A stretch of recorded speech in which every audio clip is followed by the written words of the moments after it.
Welcome to Rob's Repair Shop. Today we're replacing pump body for a Jandy pool pump.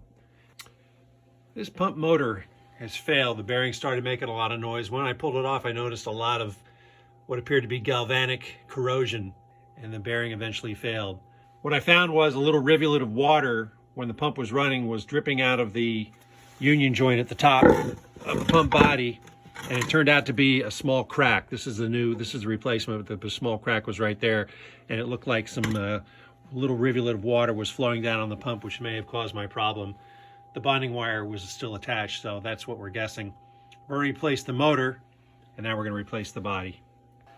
Tools I'm using today, you may find useful: a oil filter wrench to get the union off.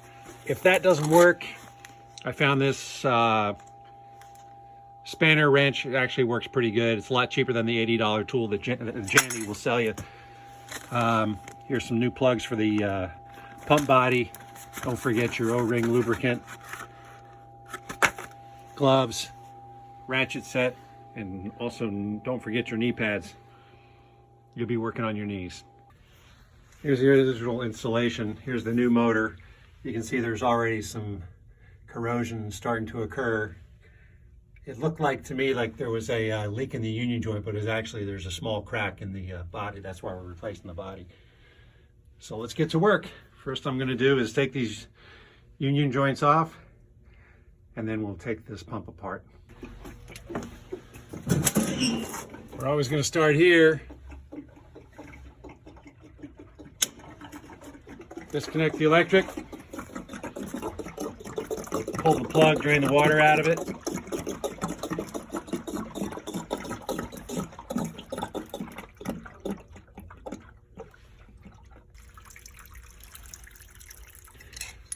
I'm using the wrench. It goes on here pretty easily. I had this off earlier in the season, so you're gonna have to use tool hands. I gotta hold the camera, but I already had it off earlier, so it's pretty easy. It just spins right off. And there you go. I'm gonna hit this other one over here. Okay, got the other union off. Now you can see the whole pump is more or less pretty loose. My installers never bolted it to the floor. We're going to go ahead and get these bolts out, and there's looks like 8 of them, and then we'll just break this open and we'll be able to replace this right off the bat. Okay, got all the bolts out. 5/8 bolts, 5/8 inches. You might need an extension to get the ratchet extension to go, and we're ready to break it apart. So we're just going to pull it apart, wrench it apart. It comes right out.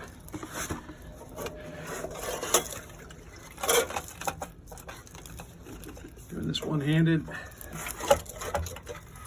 and we're ready to pull this body off and replace it with the new one. It's a pretty simple little change out.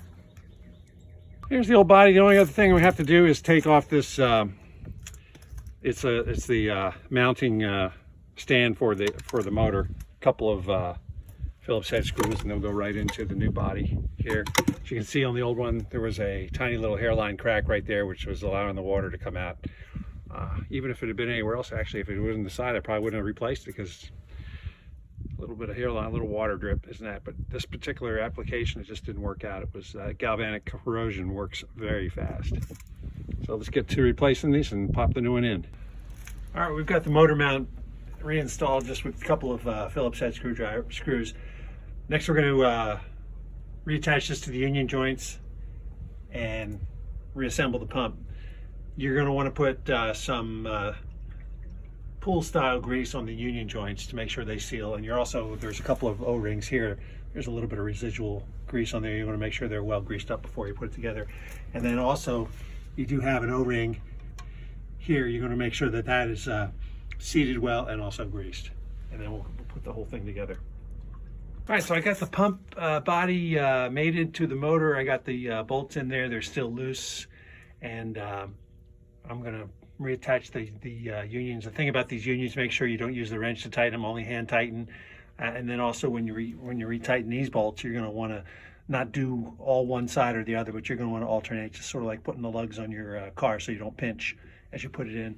I'm replacing the plugs. My My helpful pull company stripped the threads on my old plug, so I bought a set of new plugs and I'll be using those. Strainer basket reinstalled, cap stall installed, unions are set. Let's see what happens.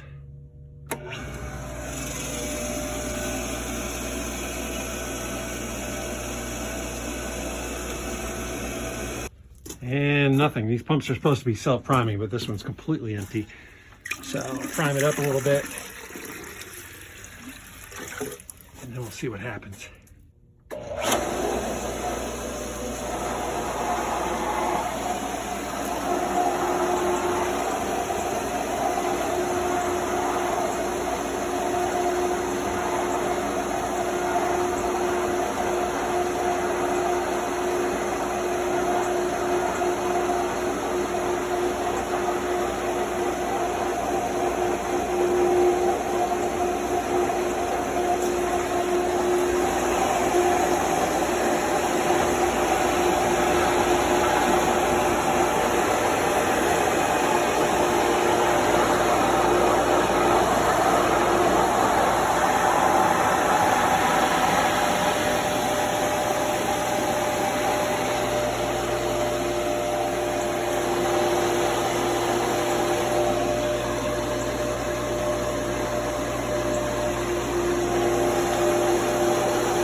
Well, she's running, looks like she's not leaking, so